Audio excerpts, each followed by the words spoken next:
नमस्कार मंडळी. सृष्टी सर्व गाती पवित्र प्रभूला, वंदू त्या देवाला आता आम्ही, या कवी सुमंत विष्णू करमरकरांच्या पंक्ती असोत किंवा कवी केशव वामन पेठे यांच्या नाम तुझे बहुथोर दयाळा, त्याच्या पायाखाली सारा जलचर भूचर खेचर बसला, या पंक्ती असोत, ज्यामध्ये खेचर म्हणजे पक्षीवर्ग असा अर्थ होतो.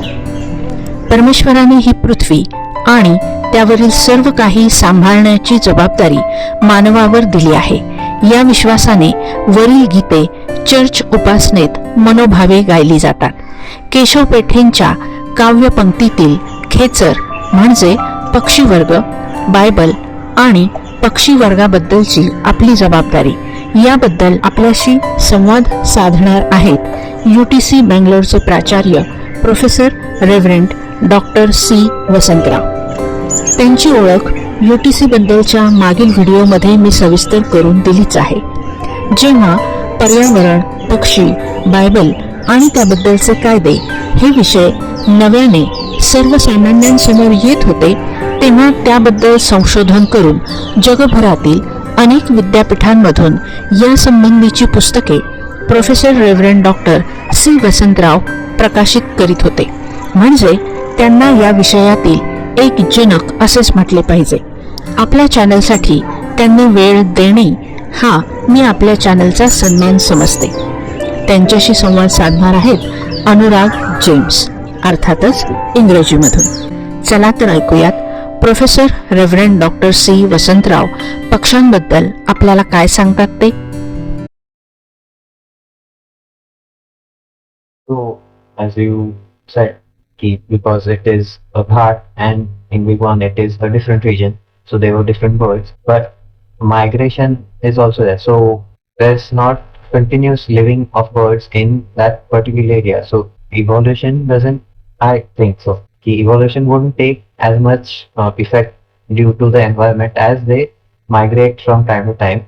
So is there still environment-based evolution or traits in birds that can be seen? Yeah. This is a very big topic, by the way. Well, you know about the evolution of species written by Darwin. We believe in the creation, but if evolution is the way that God had made it to happen, I have no problem about it. Well, there are species. Sometimes you click a bird and then you think it is that bird. No, for example, I will tell you one example. What happened to me? I clicked a bird which is called white-crowned forktail, and I clicked another bird which is also, in my opinion, was white-crowned forktail. But it was said one is white-crowned forktail, another one is black-backed forktail. My problem is both are looking same. I can't distinguish. Then I have to go for the research. What is the difference? For me, physically, they both look alike. Both look same color, same size, same behavior, and they are together also. Well, in my research, I found out that white-crowned, the white is only at the forehead, but in the black-backed forktail, that white just extended till the eye. Oh, that's all. Little stripe, and it's a different bird. That's how there are variety of birds, and I think they genetically, I do not know, they flock together. Maybe new species are being born, because new species are being also discovered, and some names of the birds are changed, and some groupings and families are changed. So this is still going on as a continuous process. Nothing is still absolute about birds. So I think there are species coming up, because if God had asked them to do that, then I think they would be doing it. But there are species, new species evolving. I think so. I'm not sure, but I think so. Yeah. It's a very interesting and passionate journey that you have been going through in your life, and the amount of investments you have made to it from your childhood till now, it's very inspiring. Thank you, Anurag. All these visits to the ashrams or alone standing places, it may be about the flamingos or any birds, What exactly do you study, or is it just for the photography and observation? Is it the migration patterns, the mating season sections, or the habitat, or the diet of the birds? My God, actually, you have a question and you have an answer in it. I really want to tell you, these birds are so fascinating. When you photograph one bird, then the whole research begins.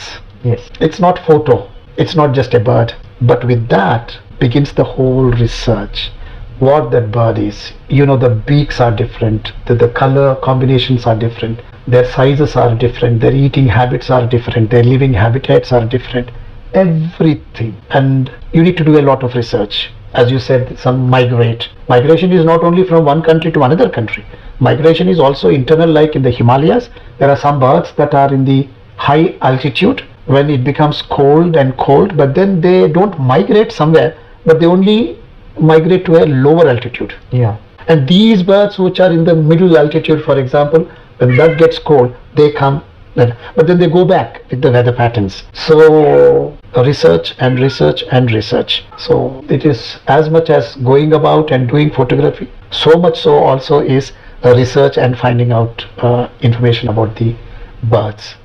It's a big job. It's a big engagement.